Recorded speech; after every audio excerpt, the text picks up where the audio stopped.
Okay, I need some help. Seriously, if you could leave a comment and share what you would do, I would really appreciate it. You see, I've been watching the second season of The Sandman on Netflix. I'm a fan of the comics and I liked the first season, but the second season is so much better, in my opinion. The story is more efficient, and Morpheus, also known as Dream, has clear aims and motivations. A lot of new people are introduced, but it is all done effectively and with no confusion. Especially fascinating is the exploration of Dream's family and the relationships between its various members. The acting is sublime, and so many performers have voices that just melt and ooze and ring in delicious ways. The costumes, the set design, the lighting, the locations, the special effects, everything is superlative. It is a gorgeous, well-crafted series that fully realizes the source material. But am I allowed to like it? Is it okay if I like it? That is my problem. The Netflix series is based on a comic book published by DC from 1989 to 1996. The dark fantasy series ran for 75 issues, parts appearing on the New York Times bestsellers list. It took a hero going back to the 1930s and completely reimagined the concept around that hero, making him a man using the artifacts of an imprisoned archetypical being, a member of the powerful Endless. That being, now free, sought to reclaim his lost totems and restore his ruined realm, the Dreaming. The comic book and all of the concepts and ideas within it came from the mind of Neil Gaiman. Gaiman has won Hugo Awards, Nebula Awards, Bram Stoker Awards, and all manner of other acknowledgments for outstanding writing in science fiction, fantasy, and horror. Many of his works have been adapted for the screen, big and small, such as Coraline, Stardust, American Gods, Good Omens, and The Sandman. However, in 2024, news outlets began reporting claims of salacious behavior conducted by Neil Gaiman. I won't get into the details of the accusations, partly because there have been no court rulings on any of them as of the making of this video, and partly because I don't know how to broach the topic in a way that skirts the YouTube algorithm. You can look things up on your own, for him and others I will mention later in this video. The articles are easy to find online. As a result of these reports, production was stopped on several projects involving Gaiman, including a film adaptation of The Graveyard Book and the third season of Good Omens. What was to be the final season of Good Omens was reworked into a single 90-minute episode instead.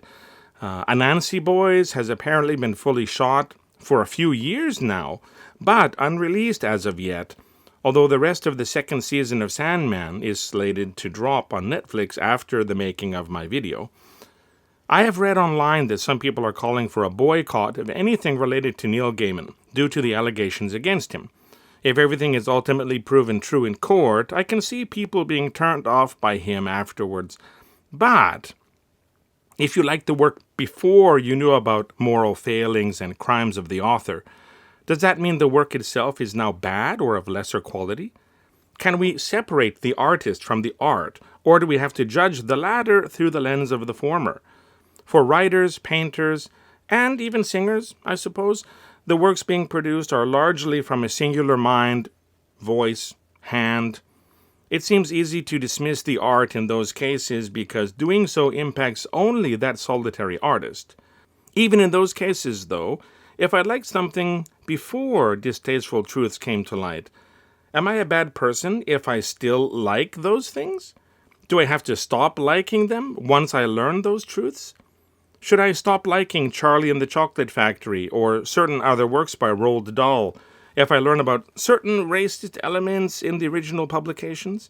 How about certain works by Dr. Seuss that portrayed groups of people with hurtful imagery in what seems to have been unconscious racism? What about H.P. Lovecraft and the weird things he believed? With all the rumors about Michael Jackson's recreational behavior with children, should I take it all as fact and stop listening to Smooth Criminal or Man in the Mirror? It gets harder with things adapted for the screen. Willy Wonka and the Chocolate Factory from 1971 changes a lot of things that were in the original book version. Should I not watch it, even so?